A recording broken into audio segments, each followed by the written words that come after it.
ang nakaraan sa Pinoy Big Brother Celebrity Collab Edition. Dagdag inspirasyon ang hatid ng pagdalaw ng mga mahal sa buhay ng housemates. Leksyon at inspirasyon din ang hatid ng phenomenal na bisitang si Vice Ganda. All of you are limitless. Ngayong gabi, haharap naman ang Big Four duos sa panibagong hamon ng pagpapakatotoo. Feel nyo hindi nyo na magiging ka-close paglabas. Brent, Mika, go! Mas guwapong De Leon, Will, Ralph, go! Will. No holds barred ang intense na tanungan kasama ang Asia's King of Talk, Boy Abunda. Sino sa palagay ninyo ang mas may maraming bashers between the two of you? Dito lang yan sa Pinoy Big Brother Celebrity Collab Edition. Sa pagsisimula ng panibagong araw sa bahay ni Kuya, masayang gumising ang lahat. Walang malay sa kanilang kakaharapin sa araw na yon. Good morning, Big Four! Good morning, y'all! Wakey, wakey!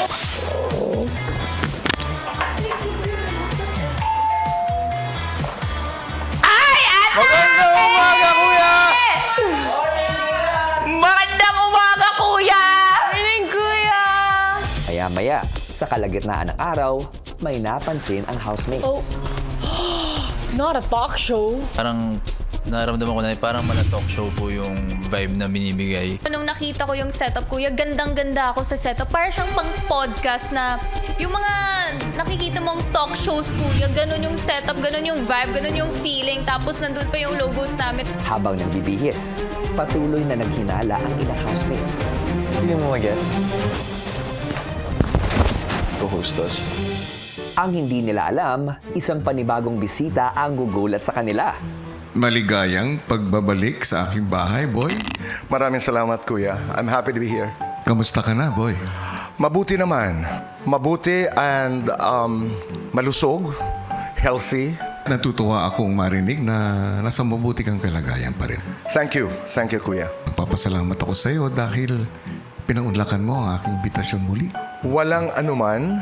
I did this many times in the past. I really mean it and I say, I'm happy to be here.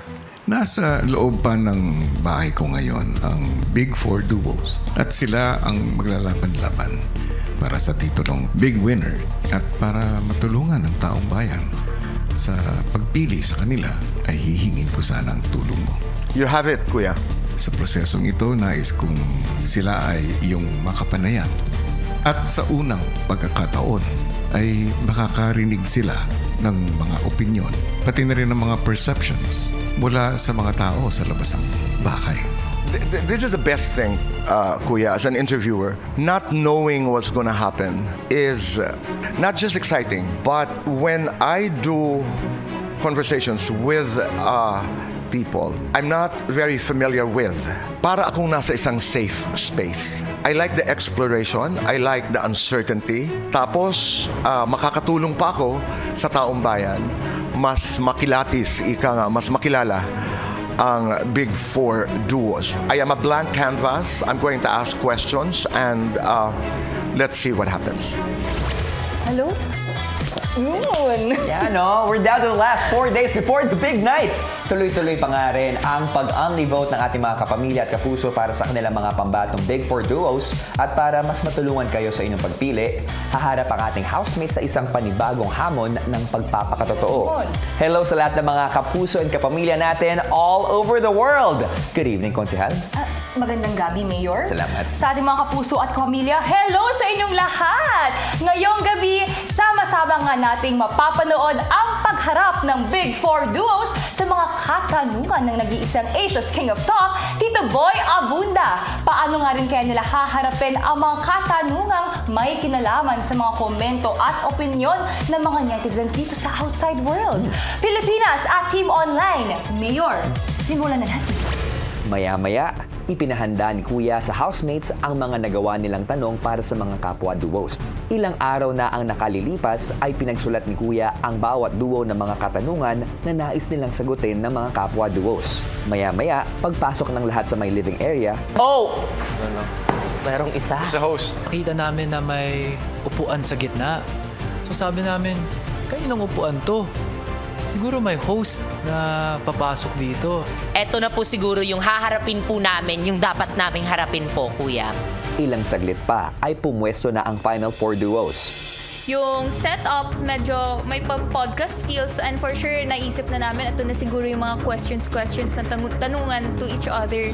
I also had the assumption po talaga, kuya, na this is the Q&A portion. This is the time we're gonna have a mini tapatan. Intimate siya but at the same time, nakakatakot, no? Nakakatakot siya, kuya. Nasabi ko sa sarili ko na hindi lang to basta yung mga questions namin. Meron tong kinalaman sa pagpapakita ng pagpapakatotoo po talaga namin dito sa loob ng bahay. Ilang saglit pa ay narinig na ng lahat si Kuya. Big Four Duos, paparating na tayo sa huling yugto ng inyong laban sa aking bahay para matulungan ang taong bayan na mas kilalanin kayo, ang inyong mga paninindigan at ipinaglalaban at para magkaroon ng pagkakataong masagot ang ilang persepsyon at opinyon sa inyo ng mga nasa outside world. Isang mahalagang tanungan ang magaganap ngayon. Isang panibagong hamon ng pagpapakatotoo. Housemates, humanda na dahil sa puntong ito, makakasama nyo ang isang napakahalagang panauhin. Please welcome Asia's King of Talk, Boy Abunda. Kuya, I screamed when I saw Tito Boy walk out. I was manifesting this. Sinasabi ko po talaga palagi sa housemates, so what if Tito Boy comes in and we just do a little fast talk inside this house?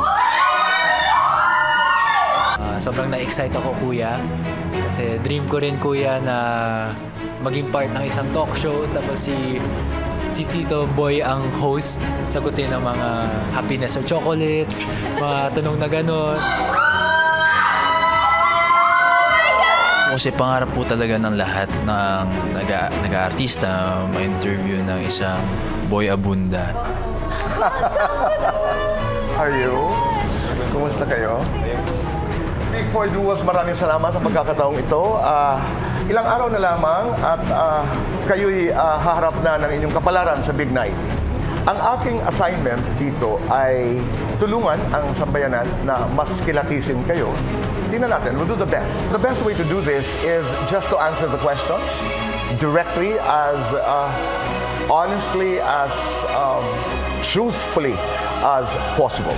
You guys ready? Yes, po. Okay. Let's do fast talk. Okay, bilang warm-up lang. Happiness! I will be asking a duo a question. Ang sagot nun ay choice between a duo. Para nga sa Fast Talk Duo Edition ay choice between two members of a duo ang magiging kasagutan sa mga katanungan ni Tito Boy. Halimbawa para sa Chares, ang mga katanungan para sa kanila ay mga sagot na ang pagpipilian ay Ralph o Will, AZ o River, or Brent o Mika. Let's start with Chares. Lights off po. Hello? Okay, Chares. Most likely to betray his partner. AZ, River. Go. Easy. Most likely to change paglabas ng bahay. Brent, Mika. Go. Brent. Most likely to make it big sa outside world. Will, Ralph. Go. Will. Feel nyo hindi nyo na magiging kaibigan paglabas. Brent, Mika, go. Go. Ate Mika. Brent? Mas okay na maging kaduo kung magpapalit kayo. Will or Ralph, go. Ralph. Mas marupok pagdating sa tests at pagsubok. AZ, River, go. River. It's an honor. At the same time po, grabe. Kakasimula pa lang bakla, nauga na ako. Nauga na kami sa mga tanungan, kuya. Warm up pala. Go, guys. Most likely na magbago ang pakikitungo sa partner niya. Brent, Mika, go. Brent. Kung 1 year pa kayong titira sa loob ng bahay ni Kuya, sino ang pipiliin niyong makasama? AZ, River, go. River. Most likely to have more opportunities paglabas. Charlie, Esnir, go. Esnir.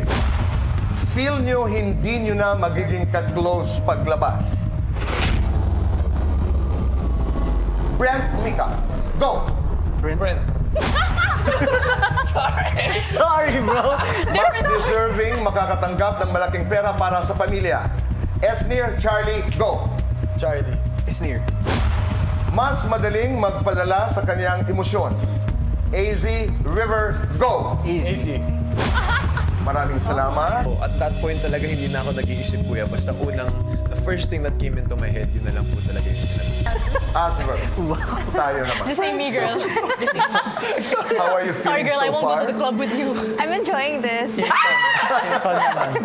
Okay, Asper. May tendency na makaklash ang kaduo niya. Charlie, Esther, go. Carly. Most likely to quit showbiz and pursue another career. Brent, Mika, go. Mika. Ang sa palagay niyong may chance magkaroon ng malaking pangalan, Ralph or Will? Ralph. Isa lang ang pwedeng imbitahin niyo for a get-together dinner. Brent, Mika, go. Mika. Mas guwapong De Leon, Will, Ralph, go. Will.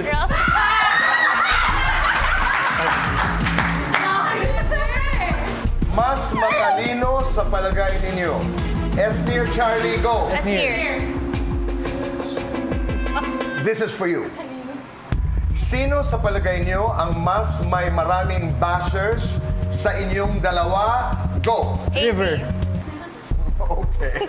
Kung fast talk, kuya, ma-experience yung bilisan na questions, kuya, na 2 options na yung tatanungin, kuya. As in, I watch that a lot. And then, parang dream ko po talaga yun na may interview by him and magawa yung fast talk. Brecca, may tendency na makaaway niyo. Will, Ralph, go. Well, Feeling niyong mag-iiba ang ugali in 2 years. AZ, River, go. easy in a good way. Sinong palagay niyong mas mayaman in 5 years? Charlie, Esnir, go. You have to say it louder, Brent. Hindi niyo na magiging kaibigan paglabas. AZ, River, go. Mas karapat-dapat maging role model sa outside world. Charlie, Esnir, go. Mas maraming green flag points sa inyong naging pagsasama. AZ, River, go. Nung naririnig ko yung mga question, parang, napapagalan ako, kuya. Para talagang tapatan din siya, kuya. Kung sila ang magtatapat sa task, sino ang mananalo? Will, Ralph, go. Ralph. Sino sa palagay ninyo ang mas may maraming bashers between the two of you? Go. Mika. Sa sunod na bahagi ng usapan kasama si Tito Boy, nagkaroon naman ng duelo ang Big Four Duos kung saan bawat duo ay may diretsahang tanong sa ibang duo na kailangan nilang sagutin sa loob lamang ng 1 minuto. Rawi, hi. With the proven consistency of your high rankings and challenges, individually and as a duo, sa palagay niyo ba ay mas deserving kayo na maging overall housemates choice for the first slot sa Big Four kesa sa amin? Why or why not? Ralph and Will, your 1 minute begins now. Naging honest ako about it na nag-expect talaga kami dun sa first slot na yun. But at the same time, I told you guys na parang pinag-pray ko nga rin na kung hindi man yung second rank sana, yun ang gagawin namin ng best namin. And for me, just because we've been consistent with all of the tasks and all of halos lahat ng mga ginagawa namin sa bahay, we don't expect na kami dapat yun nandun and mas deserving kami sa inyo kasi we feel like everyone in this house has their strengths and with that particular tapatan you guys showed amazing qualities that the housemates really saw and that made you have the landslide votes So in that aspect, we don't really feel like we deserve it more than you guys. Okay? Wow. Tamang-tama? Let's go to your next question. AZ and River. Question for Asver, specifically for AZ. You weren't the closest to the girl housemates. Nahirapan ka bang mag-connect sa kanila and why? Yes, honestly, nung first few weeks, nahirapan talaga ako makasama and makipag-connect with the girls kasi I didn't know what to talk about with them and parang we were all still adjusting, we were all still getting to know each other and nahiya ako. So, yes, nahirapan talaga ako mag-connect at first. And mas mabilis ako maka-vibe sa boys kasi I grew up with brothers. Thank you. Yeah. Esnir? For River, crush mo ba ako? Charing. For River, inamin mong nasaktan ka nang mabigyan ka ng rank 11 and least desirable duo. Kung ikaw ang tatanungin, what rank would you have given yourself and why? River, your 30 seconds begin now. Siyempre, that rank was not up to me. It was up to the other housemates. But then, siyempre, nasaktan rin ako that I got a low rank. But if I could place myself in a higher ranking, any higher ranking, I couldn't say what ranking that would be because I feel like everyone else deserved that ranking also. But for me, it really hurt na I was in the low ranking. But then I think everyone else that was higher than me also deserved that ranking that they got. Maraming salamat. Thank you po. This is for Brecca. You were willing to give up your slot as Final 5. Ngayon tayo na ang magkakatapat, technically magkakalaban sa Big Four. Why not be willing to give up your slot to the remaining duos? Brent and Mika, your 1 minute begins now. I think it's different this time kasi hindi na lang sarili namin pinaglalaban namin, kundi yung mga taong gusto namin i-sacrifice before yung spot namin, which is Shukla. And this time with Dusby na. And sila din na nag-remind sa amin kung ano dapat yung ipaglaban pa namin. The reason why we were willing to sacrifice a slot to Shukla kasi ang laking part personally ni Atik lang sa naging journey ko dito sa bahay. I wasn't willing to sacrifice it for anyone but them. So for Just guys. them. Just them. Thank you. Sunod namang nagtanong ang Rawi. For Charis, what do you think you did better than all other housemates at bakit deserve din nyo ang landslide votes na nakuha nyo? Honestly, I really didn't expect to get the landslide votes. We were also expecting that Rawi would get it because we really did see your consistency in everything that he did individually and as a duo even more. Kaya, I don't think I did anything better. I don't think me and Esnir did anything better, but really just be ourselves. And we're really grateful for the ex-housemates who have given it to us. At sa akin, sinagot namin lahat ng mga tanong doon. At masasabi ko talaga na wala kaming inisip ng mga kalaban, kundi tinake namin yung opportunity na yon para i-prove yung mga sarili namin, to share our stories to the world at kung ano yung pinaglalaban namin dito. At yun yung siguro nakakapag-landslide sa amin sa iba't ibang housemate. Next question is for Asver. Why did it take you so long to realize that you wanted to fight for your slot in the Big Four? It took me a pretty long time to realize na I really wanted to be Big Four because I realized, through all the learnings I've had in this house, from Kuya, from the task, from the challenges, and also being saved so many times from nominations, I realized that there are people fighting for me outside, and I realized now is my time to fight for them outside and to get that spot for Big Four. For me naman, I've always wanted to be part of Big Four, pero I didn't let it get too much into my head kasi I really enjoyed everyone's company. Like, mas naging importante yung friendship at samahan natin dito sa loob ng bahay. And I realized also na I wasn't fighting that much as I wanted to.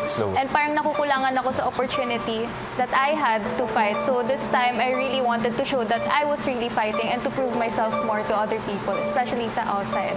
Maraming salamat. Your next question. For Brecca, noong pumasok kayo dito, nakita o naramdaman namin ang pagiging competitive ninyo.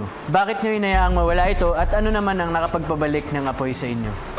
I don't think there was ever a time na nawala sa akin yung pagiging competitive. I think hindi ko lang siguro siya naparamdam madalas, but personally, I was always in competition with myself. More so nung mga panahon na lagi ako nasa mababang rango, nasa least desirable. Wala akong gusto kailangan patunayan sa inyo, more so for myself lang po talaga. Kaya hindi ko siya kailangan ipakita. Ako naman, it's because it's easy for me to let down my pagiging competitive dahil napamahal na ako sa inyo at nakita ko din kung paano kayo lumaban. So it was easy for me to not fight so much. And then bumalik din yon dahil din naman sa inyo. Dahil pinaramdam nyo sa akin na deserve namin yung spot namin and dapat namin ipaglaban ito para din sa inyo. Kapuso plus kapamilya. Panalong collab talaga. Panalo rin ang mga cash prizes na naghihintay sa Big 4 Duo. 200,000 pesos each para sa 4th Big Placer Duo. 300,000 pesos each para sa 3rd Big Placer Duo. 500,000 pesos each para sa 2nd Big Placer Duo. At tig 1 million pesos ang naghihintay para sa Big Winner Duo. Premyong hatid ng collab ni Kuya at Bingo Plus. Bingo sa saya plus sa panalo. Sa pagpapatuloy ng duelo sa tanungan ng Big 4 Duos, Asver, it's now your turn to ask your questions. Okay, so for Chares, out of all the 20 housemates, which housemates did you least connect with? Lahat naman tinatry ko talaga yung best ko na makikonnect. I'm a social butterfly.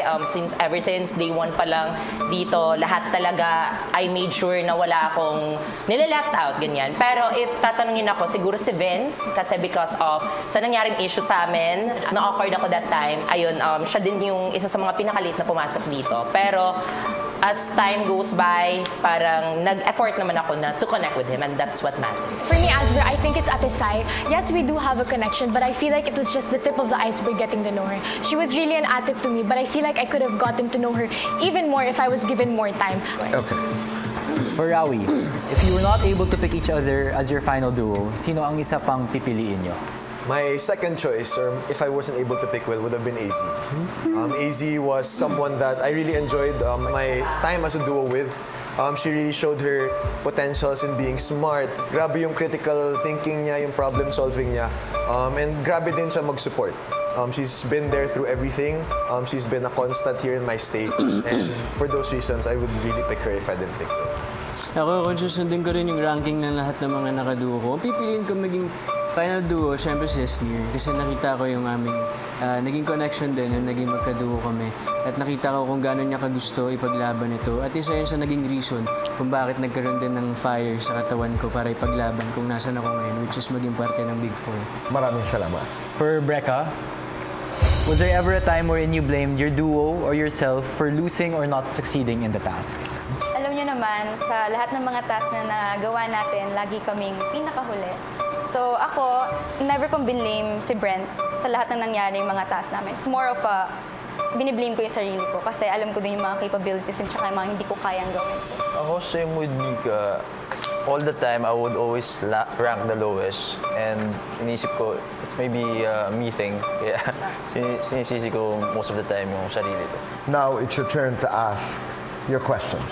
Charlie, ibang-iba ka kaya Charlie before na ma-evict. Binago mo ba ang sarili mo dahil sa mga nabasa mo during the time na nasa labas ka? Hindi ko binago ko yung sarili ko when I got evicted and saw everything about the outside world. Of course, I really put myself out there when I got out there. I really dived in, and really what happened was I brought the inside me out. And I learned with it also. I brought myself to the challenges of the outside and brought it here back inside. And I think that's what made me even stronger and made me who I am now today. And I think my learning has been continuously going on inside this house. Your next question. For Sneer, nung duo formation at may usapan kayo ni Ate Klang na pipiliin mo si Vince, bakit hindi mo pinili si Vince? I believe every duo formation talaga, kung ikaw na yung nasa posisyon na namimili, pipiliin mo talaga yung kung ano yung nasa puso mo at kung sino yung duo na magiging comfortable ka. Of course, ako, pinili ko that time si Shuvi kasi siya talaga yung pinakagusto ko at siya yung naging close ko dito. At si Vince yung hindi ko pa nagiging close. So, ayun, hindi ko naman expect na si Vince ang mai-evict. Gusto ko pa na mas makilala pa sana siya.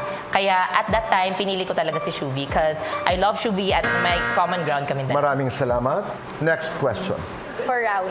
Ralph, knowing all the information from the outside world, may time ba na ginamit mo yung information na yon dito sa loob ng bahay? knowing all that I learned from the outside world, actually, I never ever used it to my advantage in this house.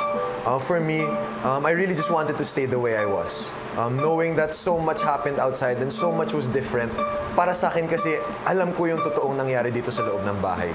Hindi ako nagpa-apekto sa ingay ng labas, hindi ako nagpa-apekto sa mga naririnig ko from different sources. For me, my experience in this house was pure. My experience in this house was mine and genuine. So that's what I brought back in. Maraming salamat.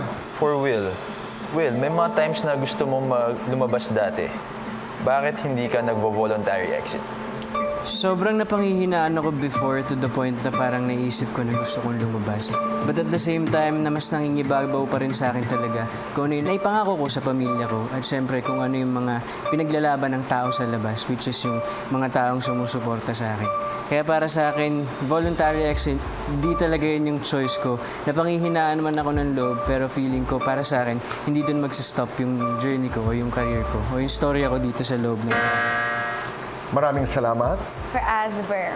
AZ, nung kinausap mo ako about sa problema mo sa akin, bakit hinanayaan mo pang tumagal at dumami ang problema bago mo sinabi sa akin? Like what I told you before, at that time we were also adjusting. I didn't know how to approach you. And honestly, I was overthinking a lot of stuff and I wasn't sure about my thoughts and my assumptions. It took me a while and that was a mistake of mine kasi I should have done better. I should have approached you agad and fixed it agad and I cleared things up, which was my mistake and I admit that to you. And I'm really sorry up until now. Sobrang guilty ako with whatever I said and whatever I did that hurt you. Maraming salamat. Brent? For River, may pagkakataon ba sa buong stay mo dito sa bahay na yung ginawa mo ay for content lang?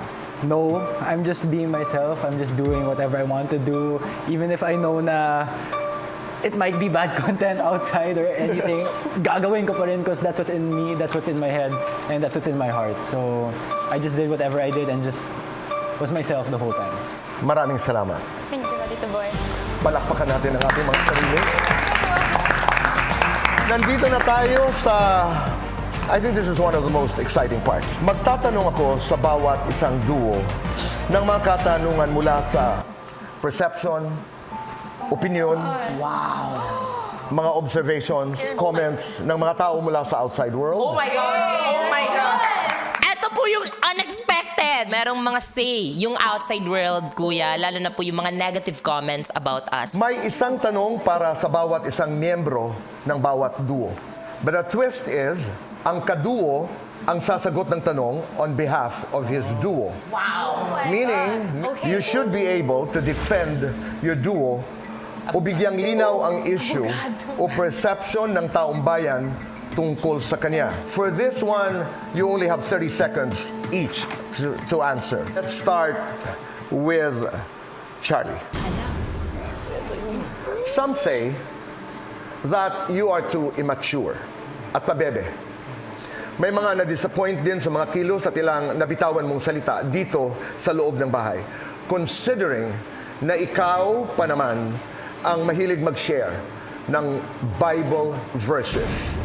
Instead of getting hurt, instead of feeling bad po, I see it more as an opportunity po to show people who I am and who God is. Oo, nagbabasa ako ng Bible and yet I still make mistakes. Esnir, you have 30 seconds to defend Charlie and your time begins now.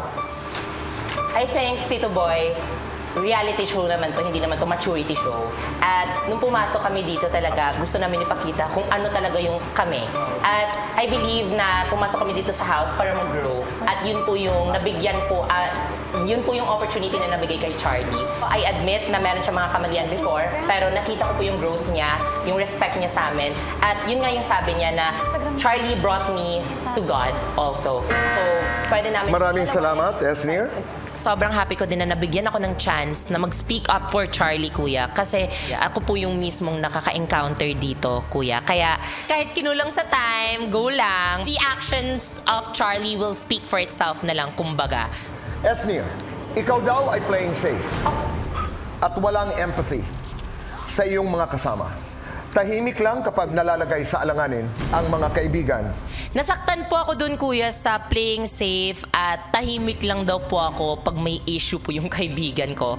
Kasi po, kuya, buong journey ko po as a content creator, kuya, never po talaga ako sumali sa mga issue-issue na yan, kuya. Kasi ayoko po na makisawsaw. At the same time, gusto ko po talaga na malaman ang side ng dalawang coin ko. Charlie, you have 30 seconds to defend Esnir, and your 30 seconds begin now. From what I see from Esnir po, I know that she isn't playing safe. She's doing what she does for her family and because of the reasons of why she's here. When she's quiet po, because of other things are happening around the house, I do believe it's because she wants to know every single side of the story. Because you can't really defend a person if you really don't know the whole story, if you don't know yung buong kwento po. And I think that's what Esnir has been doing po ever since inside this house. And if alam niya may mali siya, ina-acknowledge niya and she tries to make up for it po talaga. So hindi po siya playing safe. Maraming salamat. Para sa inyong dalawa naman bilang duo, you both have to answer this in 30 seconds. Sabi nila, paawa daw ang duo ninyo para makakuha ng simpatya at para manalo. Defend yourselves and your 30 seconds begin now. Siguro po, Tito Boy, sa paawa na sabi nila is yun po yung kami po yung taga-probinsyana, kami po ang hindi comfortable dito. For them, it's paawa, but for us, it's a reality. At that is why andito po kami talaga para to show everyone na this is a reality and this is not just a card for us to pull. Kaya hindi po yun paawa.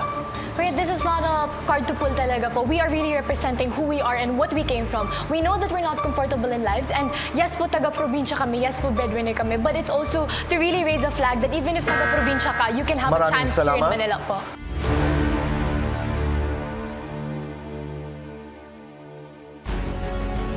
Brent, sa big tapatan, sa clapback mo kay Kira, many were disappointed. Asper, mas nababagay daw sa inyo ang titulong Big Winner dahil sa madalas niyong pag-iyak. Isa sa inyo ang itatakdang maging big winner duo ng edisyong ito. Bibigyan ko kayo ng isang huling hamon para makakuha ng boto sa pamamagitan ng inyong sariling sikap, diskarte at galing. Ito ang tatawagin kong 1 million vote challenge.